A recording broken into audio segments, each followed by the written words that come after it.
Hi, everyone, and welcome to Juno today.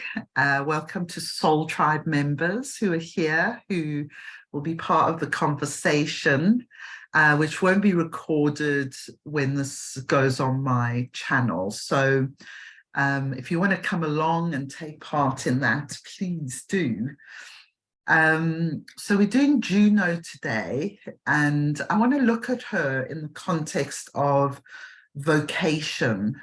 So we've been looking at the goddess asteroids. We've done 3 so far. So we looked at Ceres. She's the first one to be discovered in terms of being able to nurture something like an idea, a project, to nurture it from its seed, its birth, to adulthood, if you like, or fruition.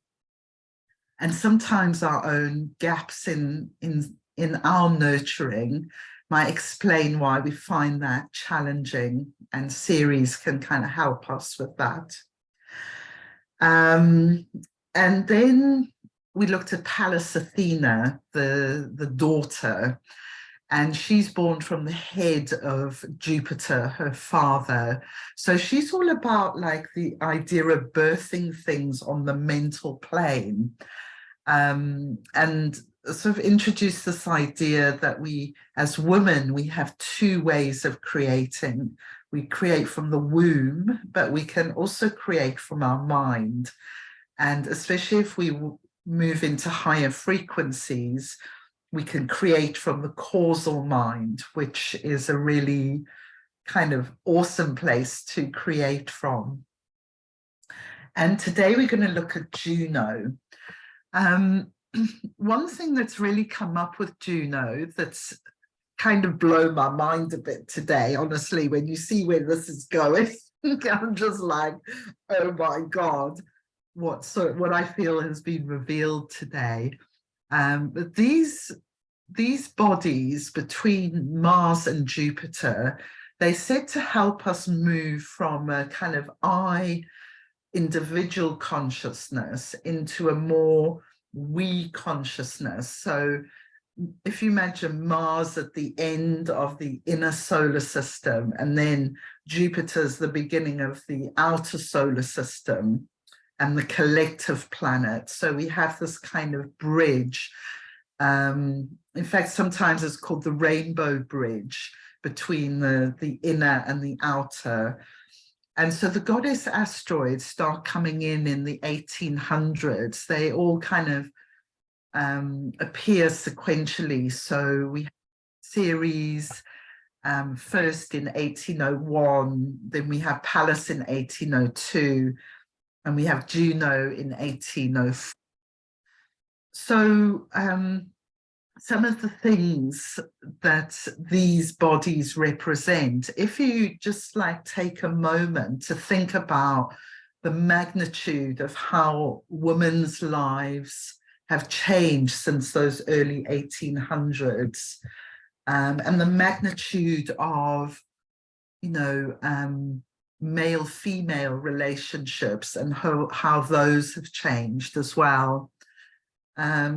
Strangely, kind of thing that came up in my field this morning was how in that whole colonization and landowners, it was considered kind of quite normal to take, say, women of color or children by the wealthy slave owner or whatever.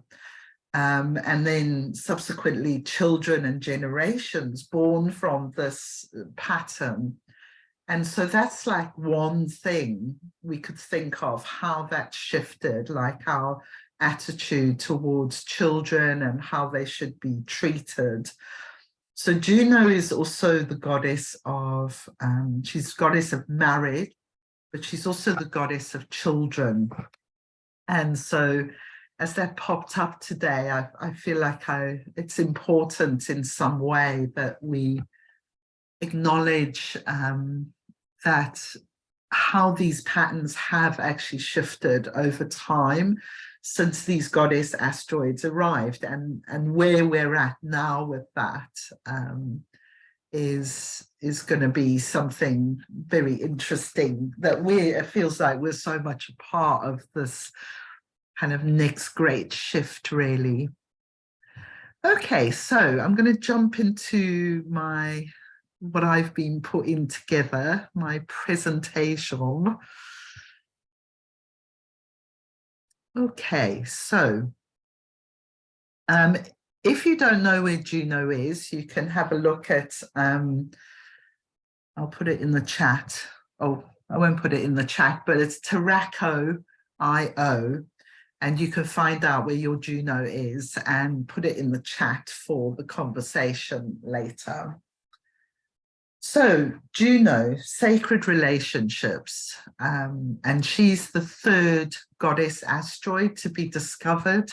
So when you see a #3 or hashtag with a number after an asteroid, that tells you sequentially when that asteroid was discovered.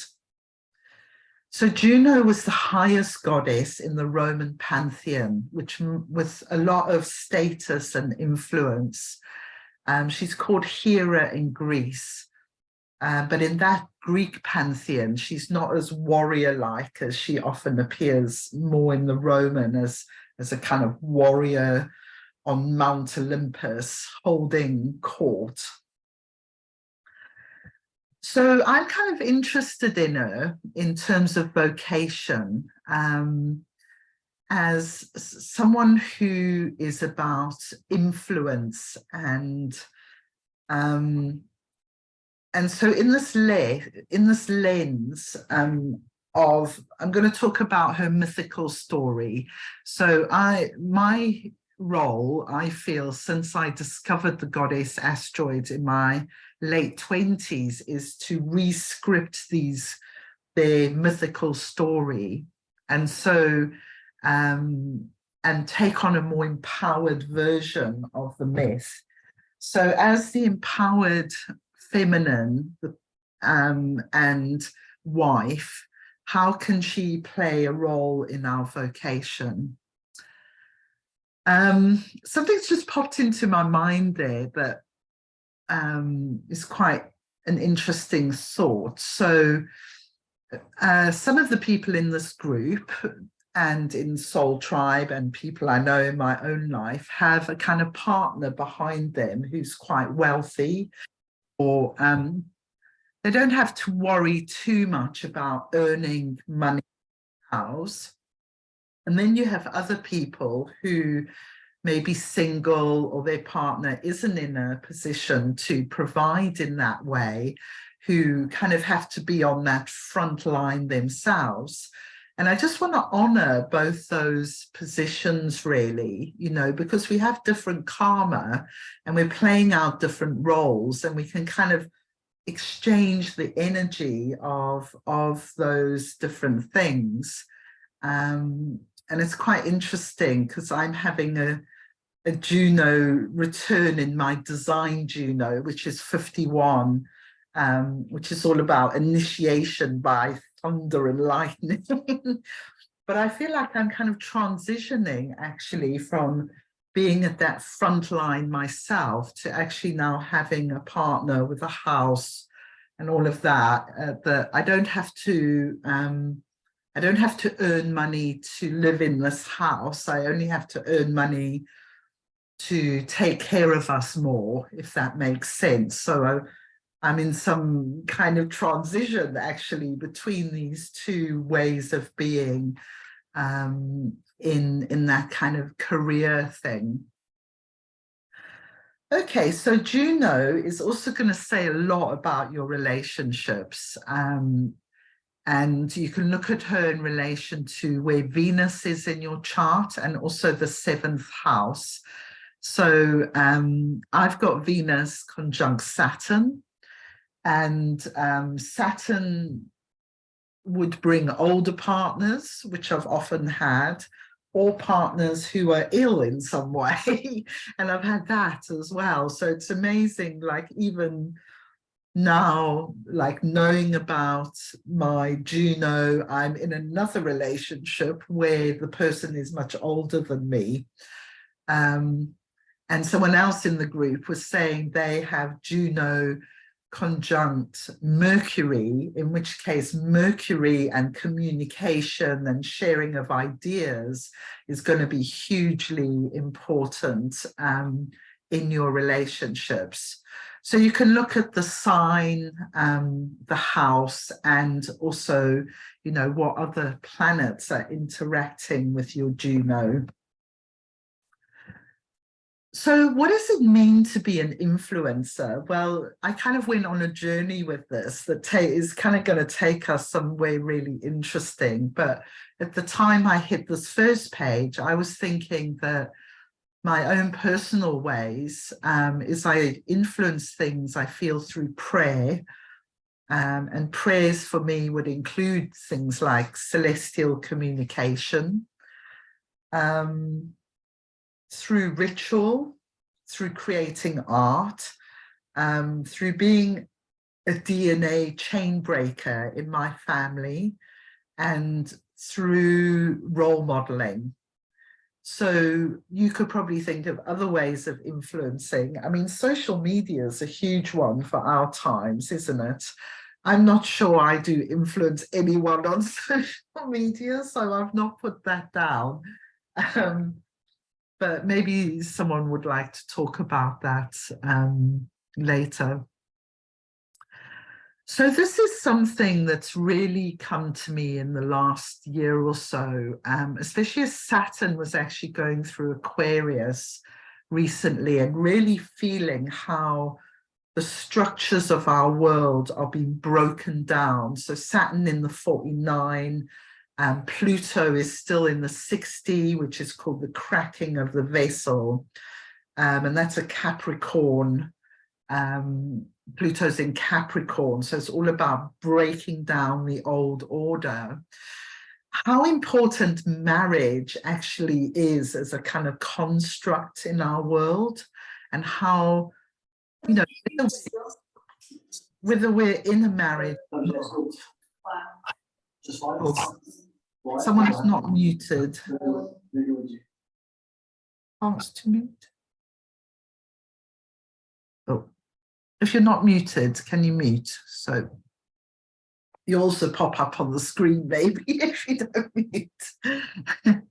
Okay, so where was I? Yeah, just saying, like, imagine marriage as a construct is a very, very powerful influence on us.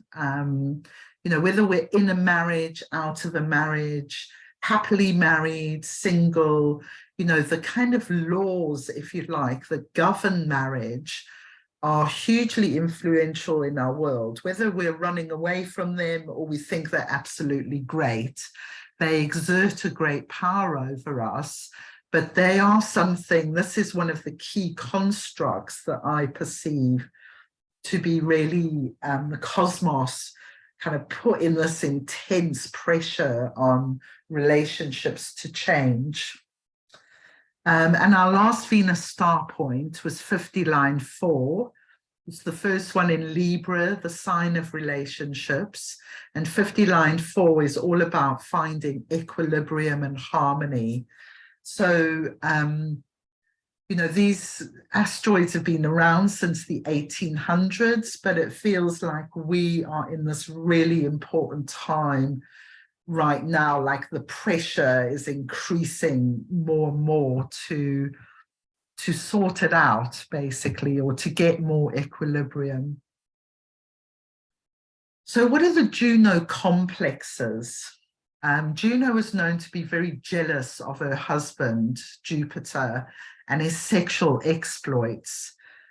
So many of his exploits were rape, or they were deceptive, appearing in other forms. Like leader, he appeared as a swan. So Jupiter kind of forced himself on these women like Io, Europa, Calliope. They were human women. But Juno didn't get angry with Jupiter. She got angry with these women, and she took her revenge on them in quite horrible ways, really. So one of the ways I feel her archetype has to change is to recognize, if you like, the male responsibility for the situation and not necessarily blame the female for what had happened there. So she's the daughter of Saturn and Jupiter, was her twin brother.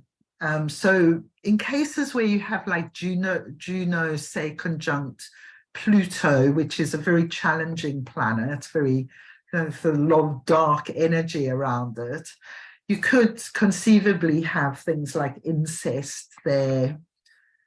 So there's lots of children of Juno and Jupiter who are Mars, Pallas Athena, who, if we remember, was born out the head, so she kind of bypassed the need for Juno. Vulcan, Bellona, Juventus, Hercules. And one of her children, Vulcan, was deformed, and she had a lot of shame around that. And she also raged about Jupiter's conquest, who had sort of more beautiful babies. So she had this sort of jealousy around the children as well. And Iris acted as a messenger for Juno. And Iris is rainbows and light, beauty. So she might maybe help to heal Juno's archetype. And she is actually an asteroid as well, that you can get on Taraka. Right, I'm going to miss that one out because I've said something on that later on. So one of Juno's key animals is the peacock. And I think there was a point in Soul Tribe where the peacock kept appearing to everyone. And when I looked this up, this is so going to plug in to where I'm going with Juno's discovery chart. So the 64, it's the final gene key, and it's all about mystical illumination. So this is the message of Peacock. And think about this in relation to your vocation, as I'm saying it, because this kind of really resonates with me. I am the greatest of the dreamers. I am here to tell you that you are a god or a goddess. Your future is to be a creator yourself. To truly ingest this gift, you will have to expand your concept of who you are. You are not here to hide your light. You are here on earth to embrace your splendor and to sing out with it. Your dream must be vast. You are here to risk all for love, for the light of illumination. How will you put this insight into action? Think long and deeply about this. I invite you to expand your vision of who you are greatly. You do not have to learn only from suffering. At a certain point, each person will leave the path of suffering and take the higher path. This is the path of bliss and joy, and it leads only towards more and more light. And I can definitely say for myself, I feel on this new path. Occasionally, when the shadows come, they're very kind of boom, but it feels like things are really shifting. So where are the Juno bodies today?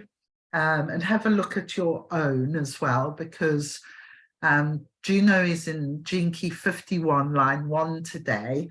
And I actually have the 51 in my design. So I'm kind of having a design Juno return, which is perfect, really, because I'm just going through this incredible transition into illumination in my relationship right now. So Hera, who, if you remember, is the Greek form of Juno, so you can look her up as well. She's in the 58, line 6, which is called From Stress to Bliss. And this one really connects with our body. Jupiter, interestingly, is in the 21, line 1, because if you were in Eve's art class, this was our key we focused on yesterday. And it's all about cleaning up the field of money and like honorable behavior. So it feels like Jupiter might be cleaning up his act in this gene key. He certainly has the potential to, anyway. I mentioned Europa because she's one of Juno's women that Juno took revenge on, sent her off on a bull across the ocean. I can't remember the exact story, but Europa is in gene key 11 line 5, which is the galactic center. So I thought, oh, well, maybe it's also time for the healing of, you know, have you ever been taken revenge on by another woman when it maybe wasn't your fault? Maybe even your mother. I know my mother was very kind of jealous of me in relation to my father. So yeah, it's an interesting archetype to consider. And then there's Harmonia, who's in 40 line 6 today, which is the life work of Juno's discovery. So I thought I'd just put that in as well. Okay, so I'm going to open this a bit. Oh.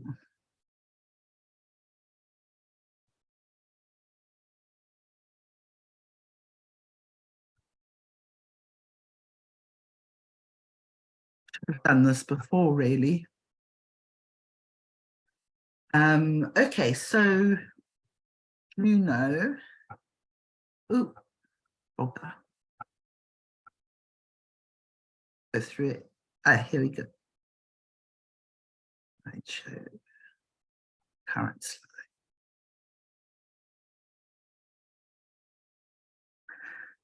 Okay, so when Juno's discovered, the sun is in the 40 line 6. She's discovered, by the way, on the 1st of September, 1804. And she's discovered by another one of the celestial police astronomers, which is, again, interesting. Pallas is also discovered by one because she's much more tied up with the patriarchy than Ceres, who was discovered independently, who kind of walked away from it. So the 40 line 6 is all to do with exhaustion and divine will. The 37, which is the evolution, is the one of the archetypal mother gene keys. So that's really beautiful. It's like the father and the mother, the 40 and the 37. And then we've got the 35 and the 5 in the design sun and moon. And these are, you know, all about boundlessness and timelessness. And the 35 is where Mars is at the moment. So in the Pearl sequence, we were kind of really focusing on the 35 last week and the idea of wormholes and miracles. So it feels like Juno herself is actually kind of a wormhole. We can see that both the design and normal moon nodes are in the 41, 31 axis. So I'm going to talk about the 31 because that's also where Venus is when Juno is discovered. So I mentioned earlier that Venus and Juno are the two bodies. If someone asked you for their chart around relationships, you'd look at Juno, Venus, and the 7th house. Those would be the first things you would look at. So the fact Venus is in the 31, I think is very significant and took me on quite a journey.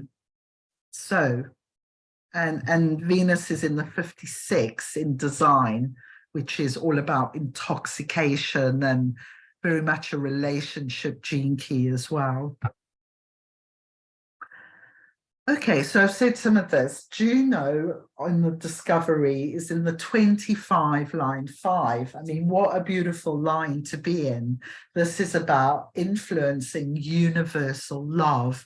And the line 5 is a very influential line. And I think I actually said this last week. I feel Juno as a line 5 energy. I actually have an image of her on my website, alisonduana.com. It's like one of the first images that appears of Juno kind of looking at this peacock.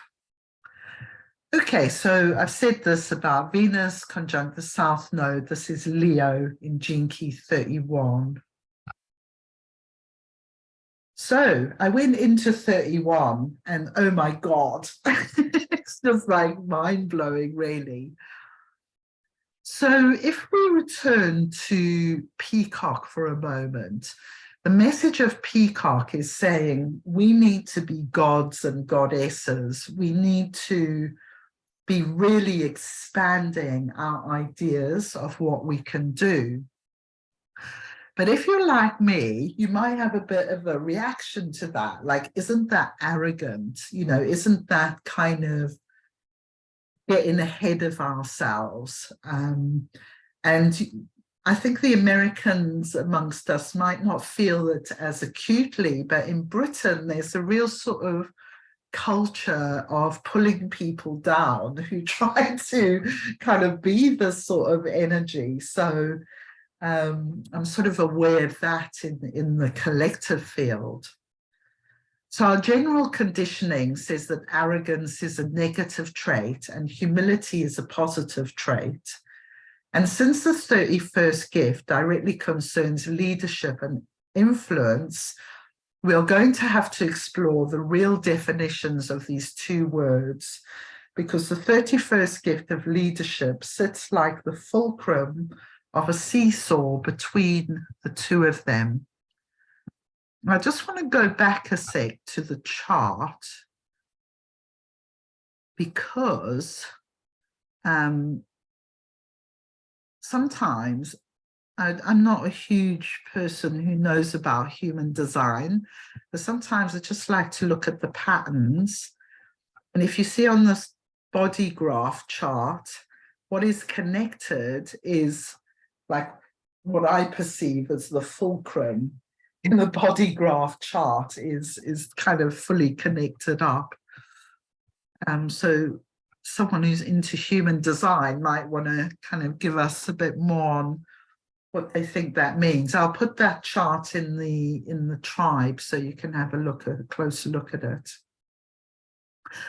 Okay, so I really recommend reading this 31. If you feel like you've been tied up with being in your vocation through this whole kind of humility, arrogance sort of energy, like if I do this, am I arrogant? And then humility means I'm not doing anything. I really recommend reading this gene key. I really got a lot out of it.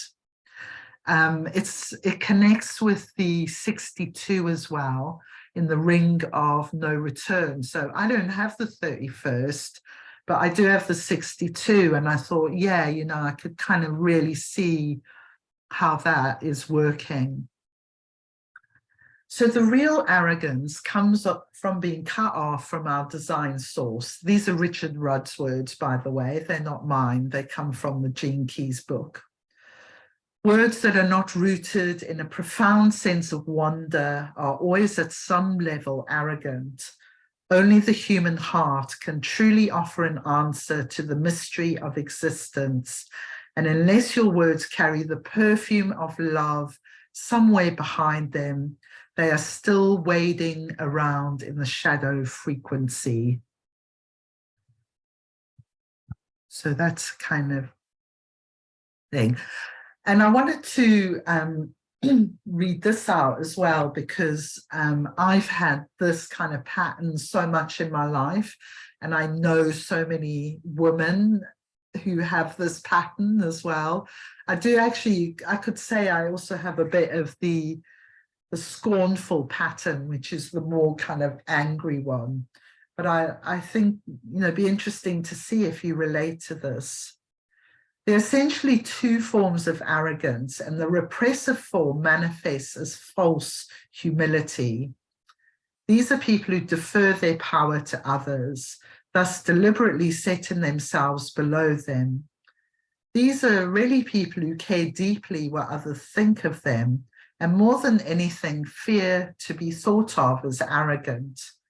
Ironically, such behavior is designed to draw attention, even though it claims the opposite to be the case.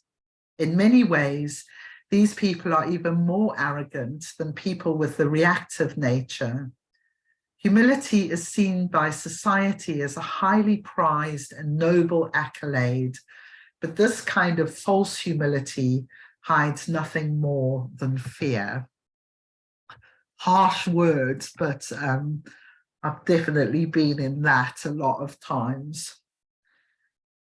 So this comes from also the genekeys book, and essentially it's talking about the city of the 31st gene key, and it's absolutely mind-blowing, and really for the first time I feel like I can just touch this.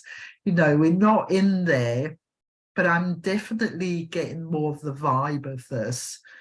Well, some of you may feel you are. I can only speak for where I'm at.